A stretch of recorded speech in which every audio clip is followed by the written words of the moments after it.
There's a voice inside your head. It comments on everything. It tells you what you did wrong yesterday, what could go wrong tomorrow, and why today is never enough. Now pause for a second. What if I told you that 90% of your thoughts are completely useless? Not helpful. Not inspiring. Just noise. And this noise isn't just annoying. It's costing you energy, peace, confidence, and your ability to move forward. Think about this moment. You're sitting at work trying to focus. Suddenly, your mind whispers, "What if I mess this up again?" Your chest tightens. Focus gone. You feel anxious. You don't even realize it, but one single thought just hijacked your entire state. Psychiatrist Carl Jung once said, "People will do anything, no matter how absurd, to avoid facing their own souls." And psychologist Jordan Peterson warns, "The chaos of a disorganized mind is the breeding ground for personal destruction." Let that sink in. We live in a culture obsessed with performance, growth, and optimization.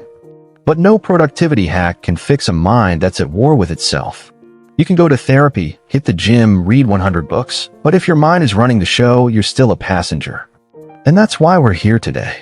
In this video, we're going to explore why you are not your thoughts, how your mind has been quietly feeding your suffering, and what to do to take back control. No hype, no magic tricks, just truth. Deep, grounded truth.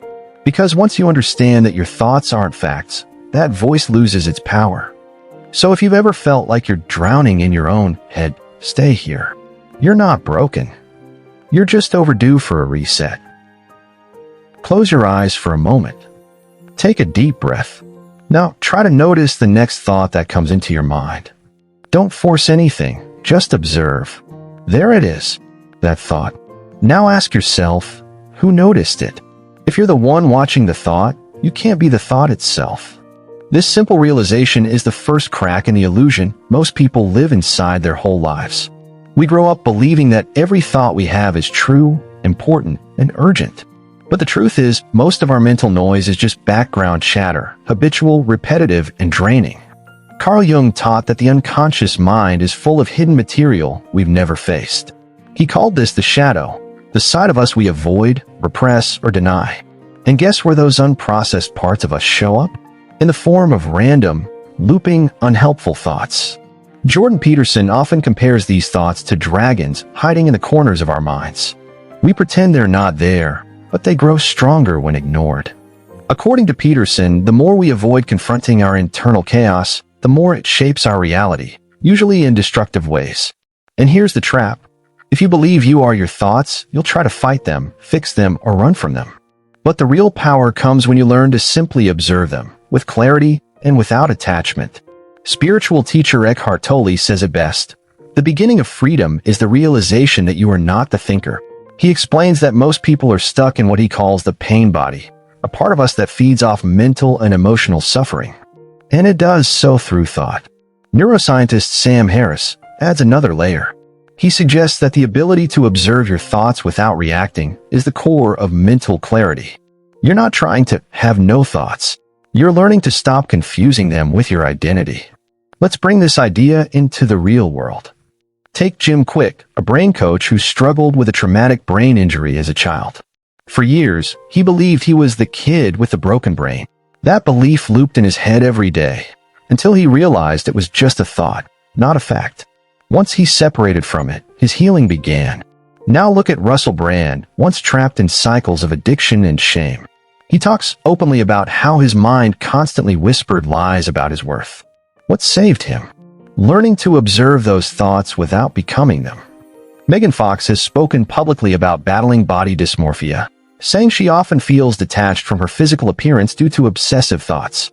She's learned that no matter how loud those thoughts get, she doesn't have to believe them. And then there's Serena Williams, one of the greatest athletes of all time. She's known for her mental discipline on the court. In interviews, she said that the key isn't silencing her thoughts, it's learning which ones to ignore.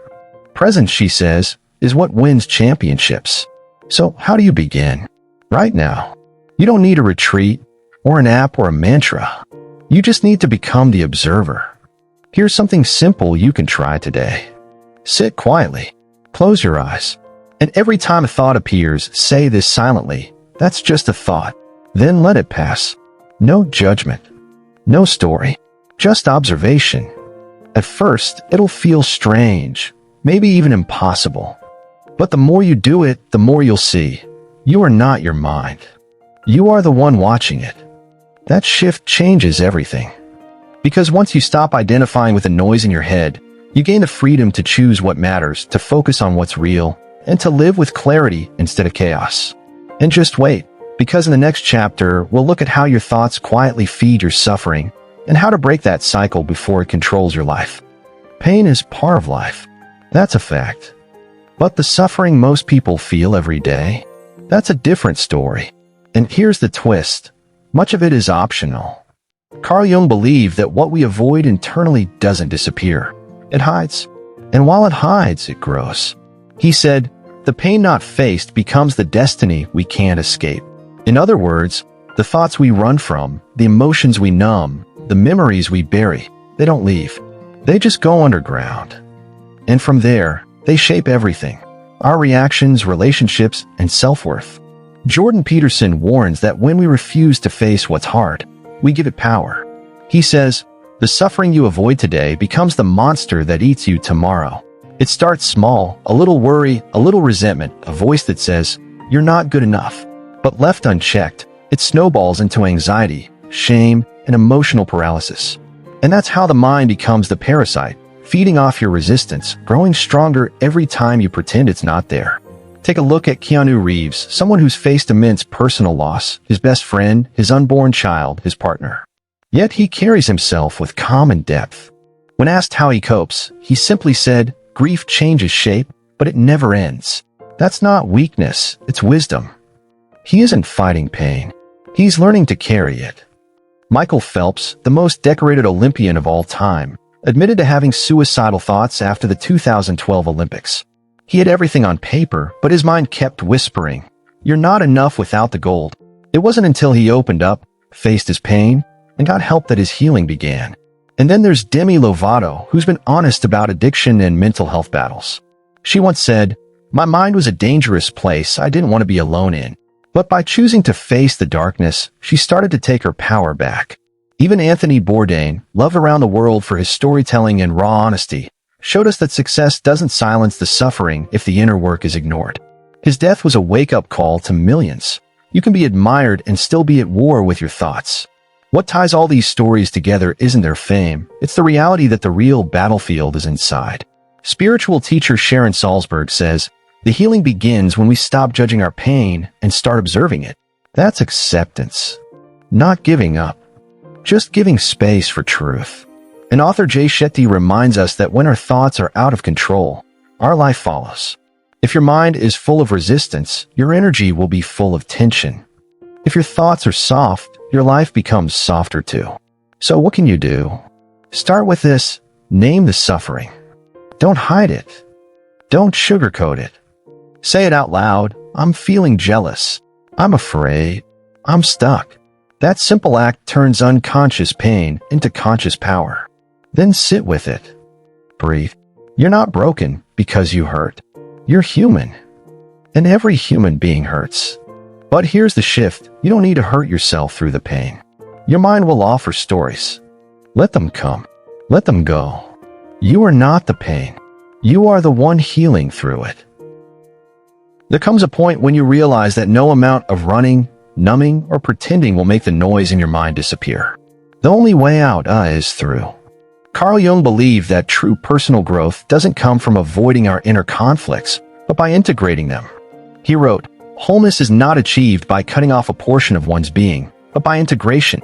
To reprogram your mind, you must first be willing to meet all of it, especially the parts you've been trying to escape. Jordan Peterson often says, order your room before you criticize the world. But he's not just talking about laundry. He's talking about your mind, your thoughts, your habits.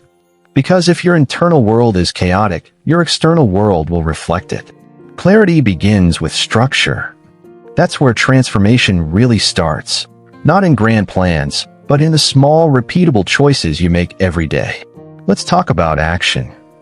Joe Dispenza, a pioneer in neuroscience and personal change, explains that the brain doesn't know the difference between reality and a repeated thought. He says, Where you place your attention is where you place your energy, which means every time you dwell on pain, your body re-experiences it. But every time you focus on peace, gratitude, or possibility, you rewire your mind. And as James Clear reminds us, every action you take is a vote for the type of person you want to become. So change isn't about giant leaps. It's about casting votes, one breath, one decision, one thought at a time. That's exactly what people like Tom Bilyeu have done.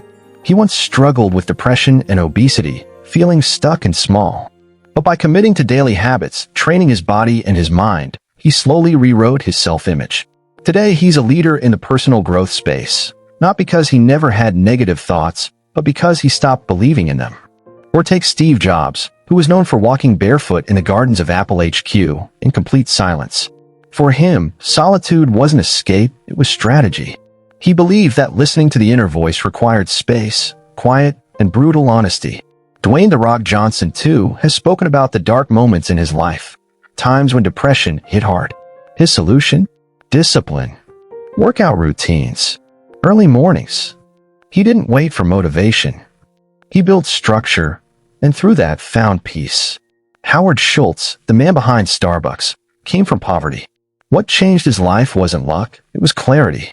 He knew what he wanted, and created daily systems to move in that direction. That's mental reprogramming. Oprah Winfrey talks about how journaling helped her connect to her inner self, not to manifest things, but to understand what truly mattered to her. When she felt lost, she turned inward. So, how can you do the same? Try this. Sit down. Imagine your most recurring negative thought is a person. Now place that person in front of you. Look them in the eye and ask, are you helping me or hurting me? This is the essence of the empty chair method. A simple practice that breaks the illusion that your thoughts are in charge. Because they're not. You are. And when you begin to see your mind as something you can shape, not something that shapes you, you unlock a kind of freedom that no one can take away.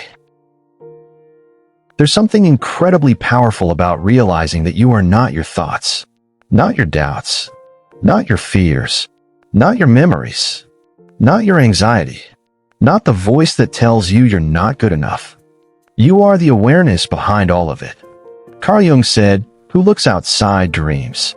Who looks inside awakens." And today, maybe something inside you has begun to wake up. Not because you heard something new, but because you recognize the truth you felt your whole life. Jordan Peterson teaches that personal responsibility is the foundation of freedom. Not in a heavy or punishing way, but in the most empowering way possible. Because once you realize that you can observe your mind, you also realize that you can change it. And when you can change your mind, you can change your life. You've seen how thoughts can feed suffering, how resistance gives pain more power, and how small intentional actions rewire your mental world. You've seen that people like Keanu Reeves, Serena Williams, Oprah Winfrey, and The Rock didn't escape their pain. They learned to meet it with structure, presence, and compassion. The truth is, life won't stop throwing challenges at you. But now you don't have to meet them from the same place. You can meet them with clarity, with awareness, with peace. Because being free isn't about never having a bad thought again. It's about no longer being owned by those thoughts. So here's your challenge. Don't fight the mind. Don't worship it. Just watch it. And when it speaks, choose what's worth listening to. If this message resonated with you, subscribe to the channel. Not for the algorithm. For yourself. Hit the like button if you felt this truth. And share it with someone who needs to hear it today. Not to go viral, but to create ripple effects of clarity and peace. You are not your mind. You are the one watching. And that changes everything. Hey, incredible growth seekers. Wow, what a journey. If this video resonated, subscribe now for more life-changing content. Join our community of self-improvers. Smash that like button to fuel more content on mindfulness, goal setting, and emotional intelligence. Share this video to create a ripple of positive change. Comment below about your growth journey. Your insights shape our content. Next week, boosting self-confidence and overcoming limiting beliefs. Don't miss it. Every interaction brings us closer to a world of empowered individuals. Let's make personal development global. Stay inspired, keep growing. Your best self awaits. Let's unlock it together.